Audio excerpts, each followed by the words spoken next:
Hey guys, we are going to talk about you holding your boundaries, not about other people. It's funny. Look at my shirt. Read my shirt. See it? So true, right? And it is about protecting your peace. So I want to give you an example that I used on TikTok today, and I'm thinking about doing an entire podcast on it. I just dropped it over into the Patreon group to see if it's something that they wanted to hear this week, or at some point it'll be covered regardless. But it's about, so let me know also in the comments if this is something that you would like me to expand on the podcast. But you have to realize no one has the ability to overstep a boundary if you're holding it. Not what are they doing, right? It's what are you doing to hold the boundary. So I'm going to give the same example that I did today on TikTok, but that was only a minute. So I wanted to go into it with a little bit more example over here. And what I said was, let's say you've just had a long week. I mean, your week is long.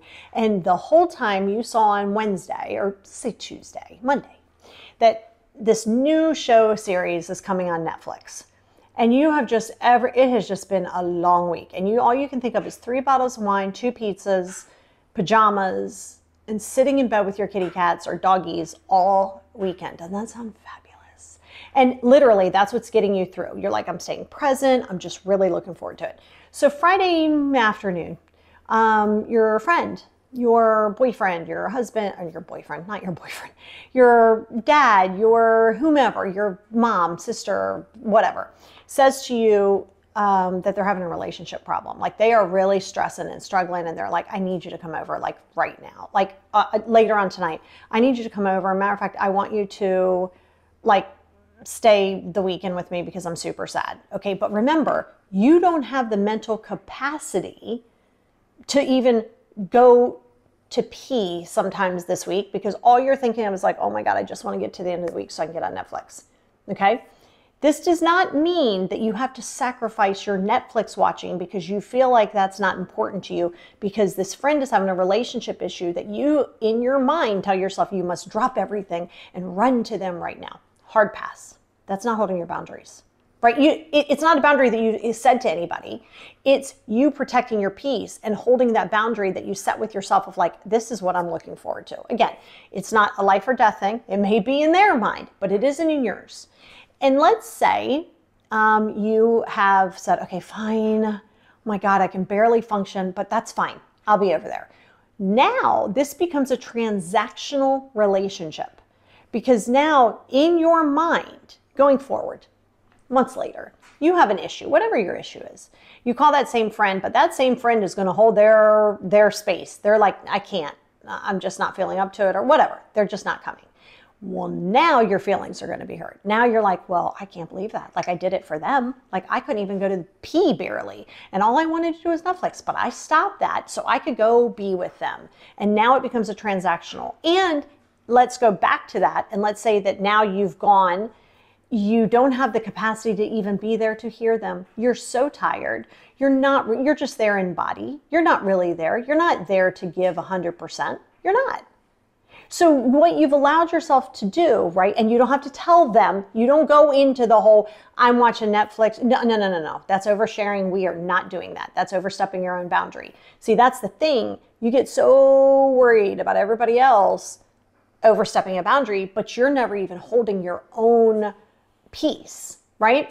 Without you being able to commit 100% or, up to 100% to be there for this person, you being there, you're going to be annoyed. You're going to be tired. You're going to be checked out. Then if you give them a suggestion and they don't use it, now you're going to be more annoyed. Now when something goes down with you and you're like, oh my God, but they don't even know that you were tired. Now you're like, oh my God, I was so tired that weekend. Remember a month ago when you asked me to come over? I couldn't even function, but here I came for you. That's transactional. All right. So if you can't commit in a capacity to be there for someone, don't just half-ass it. Right? Don't just half-ass it. You must protect your own peace. And if Netflix is getting you through the week because you are so tired and so exhausted, then that's what you need to do. This doesn't mean that you can't be on the phone with her, but don't be on the phone with her all 7 hours tonight. Set a time limit, 10 minutes, 30 minutes. Hey, listen, I can chat with you for 30 minutes, but then I got to get off. And then you know what? Let's meet up Monday. After work, I'll come over. Let's go to lunch, whatever the case may be. So you're not negating not helping them. You're just not helping them always on their terms because you don't have the capacity to do so. And if you're getting in your head about the guilt, that goes into people pleasing. When you develop your self-love and you have it and you are firm in understanding what you're, and I mean, obviously there's always going to be like if something like tragic, like we're talking about immortality and something, of course, like that's a little different. I'm talking about those day-to-day things that people do with you. Okay, or they want to just dump on you because they've had a bad week. You can barely tolerate the sight of your own family, much less have the capacity to hear someone. You have to say that. I don't have the capacity to hear this right now. I'm so exhausted. I am going to call you at 8 o'clock tonight, and I'll follow up, like give them something, don't just ghost out. Be like, hey, I'm going to call you tomorrow at like 11. But again, time frame. That's how you hold a boundary. If people don't understand it, it's not your responsibility for their feelings. Okay, you're not being rude. You're just protecting your own peace. Your peace must come first. Your boundaries must come first. So if you want me to expand more on that, and if you're in the Patreon and you want like the tools for that too, hit it down here because there's a lot to unbox there. But just remember, no one can overstep a boundary in which you hold. And that's the key. You are your own key to holding those boundaries.